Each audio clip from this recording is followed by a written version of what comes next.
Seja bem-vindo a Carlos Giv, nome do meu canal. Estou mais uma vez aqui para trazer mais um vídeo de história. Iorubás é o nosso tema. Queremos falar desse povo super maravilhoso. Queremos falar da história, da origem, da religião, da cultura, dos espaços em que surgem esses povos. Não só vamos olhar também para a sua influência em outros mundos, principalmente no continente americano. Vamos olhar também para a trajetória, não é? Os processos que vão ditar a sua saída de África para a Europa. Bem, a história de África me deixa super fascinado. Deixa fascinada pelo fato de existirem vários grupos e que esses grupos são ligados por uma multiplicidade cultural, linguística, étnica, não é? E é muito interessante. Por exemplo, a zona onde os iorubás se desenvolve é uma zona super rica, mas super rica mesmo, principalmente na questão até linguística, cultural e étnica. Estou a falar principalmente da África subsaariana. Estou a falar da África subsaariana com uma consciência da existência da África do Norte, não é? Aquela África que é tida como a África branca, que faz parte da Tunísia, faz parte da Argélia, vai fazer parte Egito, não é? Vai fazer parte da Líbia, não é? Portanto, mas também temos a parte subsaariana, que é a parte norte, a parte negra, onde vai fazer parte os próprios iorubás, mas também fazem parte até os povos bantus. Eu particularmente sou bantu e bantu genuíno, mas é interessante olhar para esses grupos por conta até dessas mudanças, dessas riquezas culturais, linguísticas, super interessante. E para falar até um pouco de bantus, percebe-se que os bantus são mesmo caracterizados por serem falantes de uma diversidade linguística e que, ainda que seja diversas, essas línguas têm algo em comum, que é o fato de terem tido um ancestral único.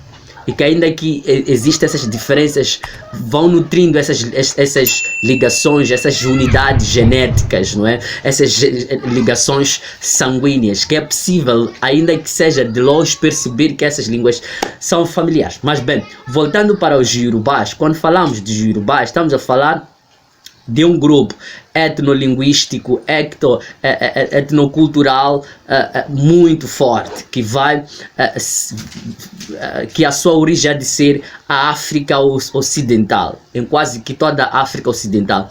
Hoje conseguimos perceber a sua localização olhando para alguns países que até hoje ainda prevalecem lá os iorubás. Estou a falar, por exemplo, de Togo, de Ghana, da Nigéria, da Serra Leoa. Portanto, hoje conseguimos ver focos de iorubás nesses estados.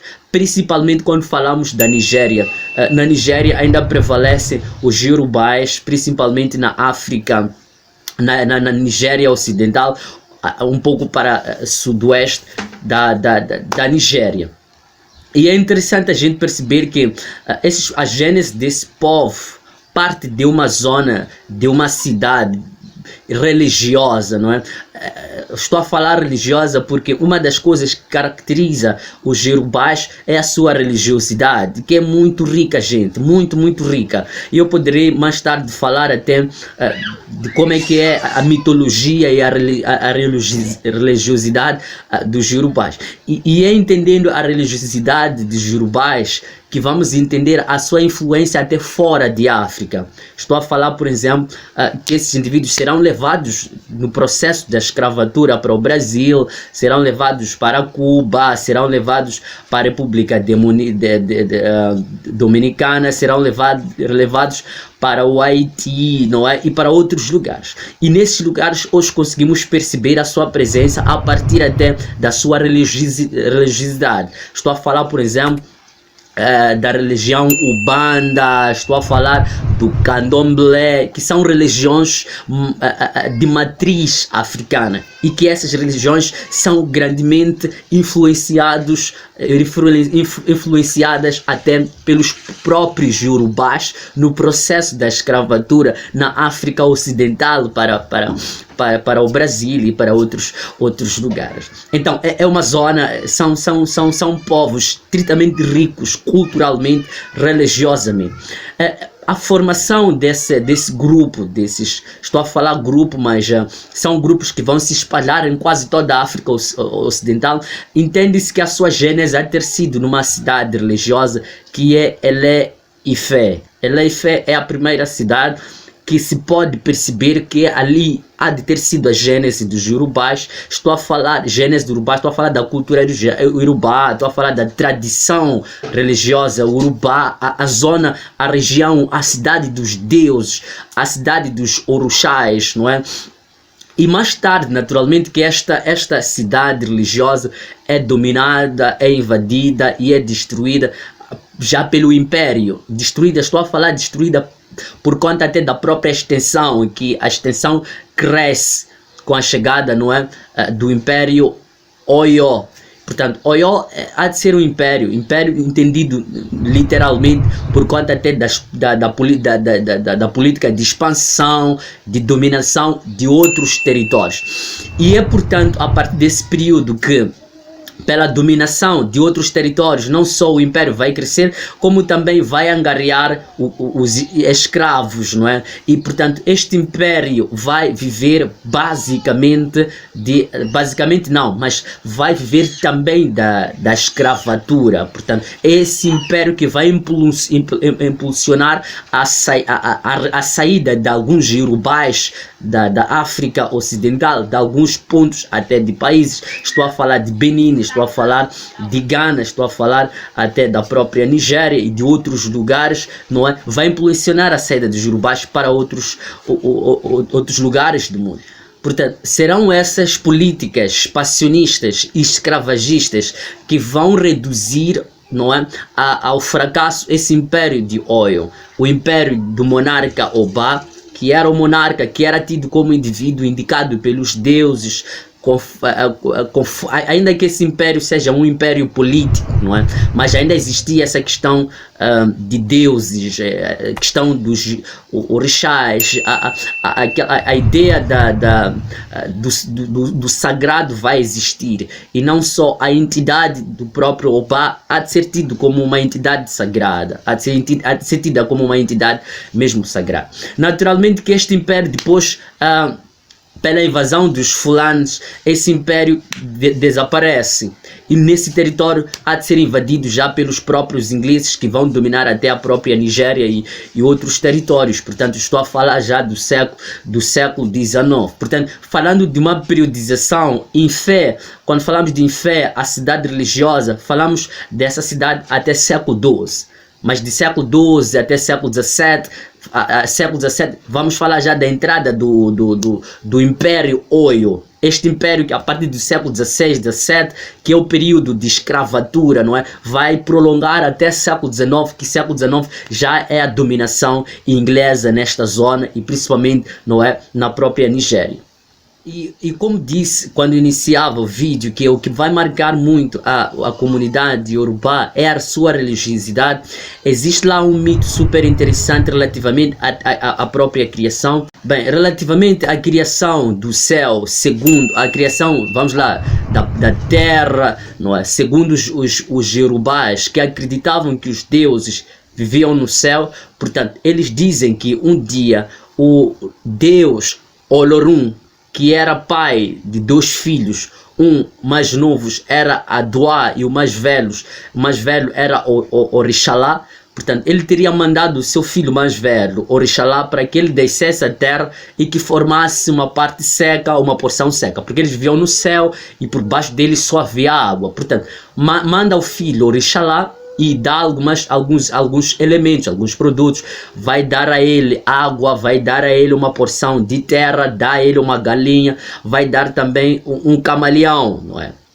E que era preciso que descesse. Só que quando ele saía do céu para as portas do céu para descer a terra, ele encontra outras divindades que estavam fazendo uma festa. E ele decide parar naquela festa para checar, para ver o que estava acontecendo. E como príncipe, não é? Ofereceram bebida, comida. Só que enquanto bebia, ele embebeda-se e dorme. E portanto foi por conta disso que depois manda de novo, não é? O Olorum vai mandar de novo o seu filho mais novo, que é o Adwa. E Adwa, não é, quando chega onde o irmão estava, ele vai levar aquela areia, vai levar a água, vai levar a galinha, vai levar o camaleão, e ele quem vai descer. E com a corrente de água que havia sido dada, ele vai descer, chega, portanto, deixa a porção da terra que havia sido dado pelo Olorum, e portanto vai deixar a galinha sobre aquela areia, e a galinha vai espalhar a areia, portanto, entendendo-se isso como o processo de formação da porção seca, o processo de formação da terra. E portanto, depois disso, ele ainda não, antes de pisar, vai deixar o camaleão para que o camaleão fosse testar a firmeza da terra, se a terra estava firme ou não estava. E por via disso, depois desse processo, entendia-se que a terra podia ser habitada, habitável,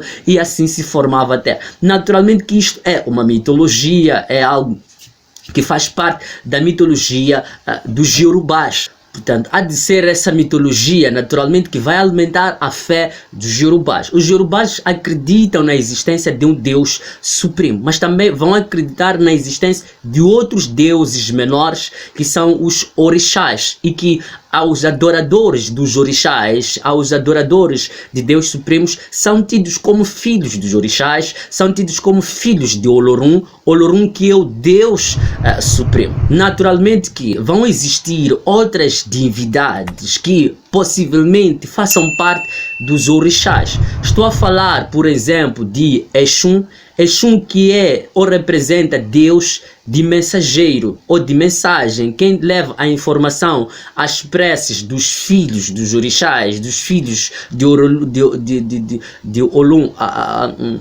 de Elum, neste caso. Portanto, são eles os Exuns que vão levar essas mensagens para o Deus Supremo. Existem também outros deuses que fazem parte, por exemplo, dos Enfés. Enfés são deuses de adivinha, que percebem as coisas antes de acontecer, vão informando as pessoas. É natural que as pessoas possam manifestar espíritos, e que esses espíritos estejam a dizer às pessoas que haverá guerra, haverá fome, haverá pestes, é que é preciso que se faça isso, se faça aquela cerimônia, aquela. Portanto, quem responde por essa informação, adivinhação, manifestação de espíritos que vão prever coisas, são os Enfés. Mas também existem outros deuses que são Aguns.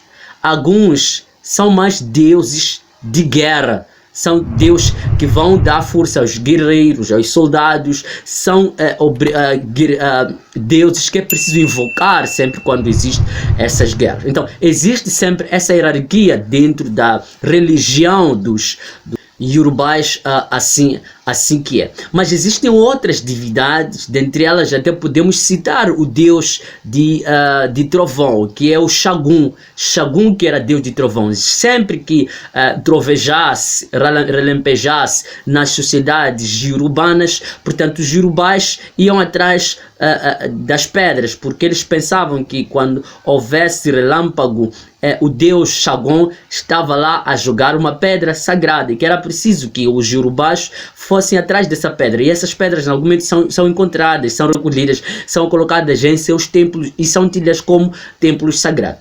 Mas é interessante a gente perceber que essas religiões, essas práticas religiosas, elas vão acontecer em sociedades islâmicas, vão acontecer também em sociedades cristãs. Alguns Yorubás que professam essas culturas, essa tradição tradicional, também vão professar outras religiões, que é o caso de Islão, e é o caso também do cristianismo.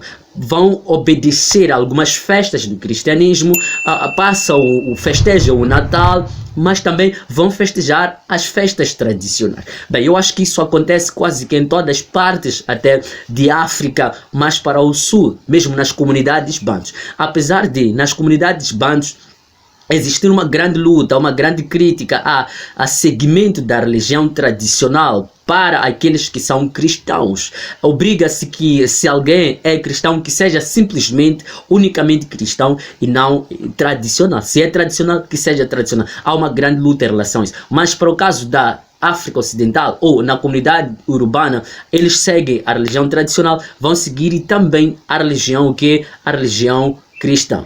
Há naturalmente outras práticas super loucas, super interessantes das próprias comunidades urbanas, especialmente até no próprio processo até de nascimento. Quando a mãe está a dar à luz uma criança, é preciso que tenha lá água, para que depois de dar à luz a criança, leva-se a água, joga-se na criança, para que a criança chore.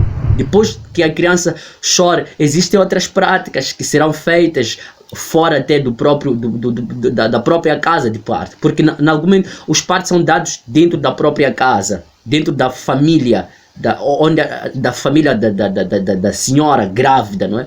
Não se vai ao hospital. Mas mesmo em casos, isso de ir ao hospital são casos mais modernos. Mas há outras coisas super interessantes, que é o caso, por exemplo, no próprio processo de parto, na sala de parto não pode estar lá alguém menor que a mãe, que a pessoa que está a dar o parto. Se a pessoa que está a dar o parto tem 20 anos, todos que se fazem presente à sala devem ter acima de 20 anos.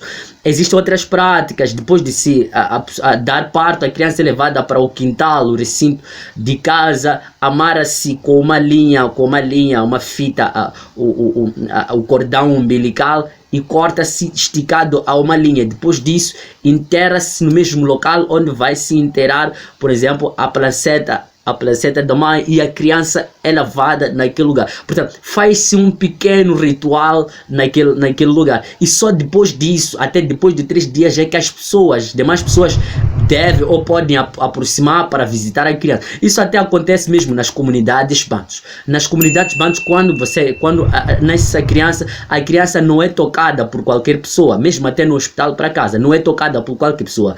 É tocada simplesmente por pessoas que não mantiveram nenhuma relação sexual. Entende-se que o processo de tocar a criança depois de ter tido relações sexuais amaldiçoa a criança. Então é preciso que a criança fique um tempo sem ser tocada. Não só a criança depois do parto fica dentro da casa sem sair, não pode sair, até que se faça uma cerimônia de retirada da criança de dentro da casa, não é, para fora. Portanto, são procedimentos, são processos que vão acontecer. Não só as crianças vão tomar algum remédio durante os primeiros dias ou os primeiros anos de vida, que são remédios que estão inteiramente ligadas à lua, não é? Portanto, existem algumas doenças nas comunidades bantus que são relacionadas às crianças, e que é preciso que as crianças tomem para se desfazerem da ligação com a própria lua. Naturalmente que existem crianças que ficam doentes por não tomar esse remédio, mas existem outras que não ficam doentes mesmo sem tomar. Isso depende muito até da fé que as pessoas têm relativamente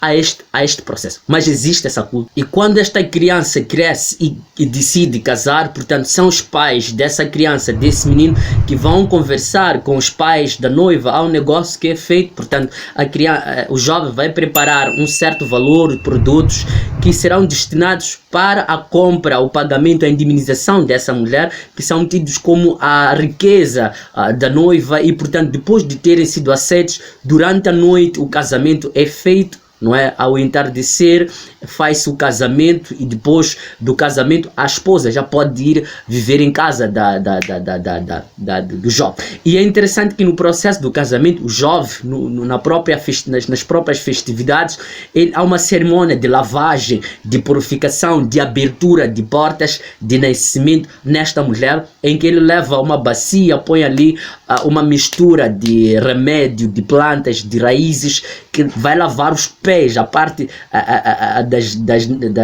a parte inferior da mulher. Estou a falar dos pés, não é? E portanto é um processo de limpeza, é um processo de abertura para o nascimento de muitos filhos. Estou a falar na cultura urbana. Naturalmente que as coisas hoje são modernizadas, e em casos, por exemplo, de morte, as pessoas que vão sepultar não são as pessoas diretas, não é? Dos familiares, arranja-se pessoas um pouco distantes, que são as pessoas que vão estar ligadas à questão do caixão, do corpo, e portanto faz-se o enterro. E o enterro na cultura urbana, nessa altura, era feito neste caso na própria casa onde o morto dormia, não é? Se dormia num determinado quarto, era naquele quarto onde se enterra a pessoa. Enterra-se ali com uma consciência de que ele deve renascer. É normal em algum momento, mesmo nas comunidades bantus, isso acontece. Quando mora alguém e nasce uma criança, dá-se o nome do morto na criança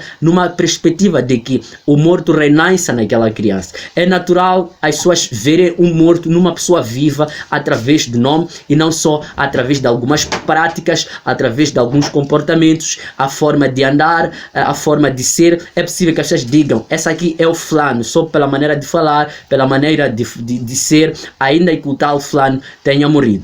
E na cultura urbana, a poligamia é aceita. O homem pode ter várias esposas. E é interessante perceber que essas esposas, elas serão tidas como famílias, serão tidas como subfamílias. Portanto, o homem tem várias famílias, ou tem uma família, e esta uma família é dividida em subfamílias em função ao número de esposas, que ele decida a quem visitar. Geralmente nas culturas urbanas, o homem não tem muita ligação com os seus filhos, tem mais ligação com a esposa, e esta ligação no momento é uma ligação produtiva, de reprodução, e não muito de amor. Até os dias de hoje, ver-se a cultura urbana mesmo nos vestes que trazem, principalmente as mulheres, são caracterizadas por vestirem coisas muito largas e não só por vestirem tantos panos, para além da própria roupa, a blusa, o vestido largo, também põem outros adereços, que é o caso, por exemplo, de um outro tecido, que podia ser até de capulana nos ombros. Amaram também um lenço. Mais do que isso, ainda podem pôr uma outra capulana por cima do vestido. Portanto, elas são caracterizadas por vestirem muita coisa ao mesmo tempo e vestirem coisas até muito coloridas. Gente, era um pouco disso que eu me propunha a trazer relativamente a uma parte da nossa história, a história dos Yorubás. Naturalmente que há muita coisa que podia ser dito aqui e não é possível dizer no tempo que temos. Não só a cabeça pode não conseguir trazer isso por ser uma imensidão de coisas. Naturalmente que em outro vídeo vamos continuar a falar disto mais vezes. Desde já eu quero agradecer por ter estado aqui e peço, deixe seu like, deixe sua subscrição, não saia daqui sem deixar seu like. Please, deixe seu like, inscreva-se no canal, deixe seu comentário e muito obrigado de coração. Valeu!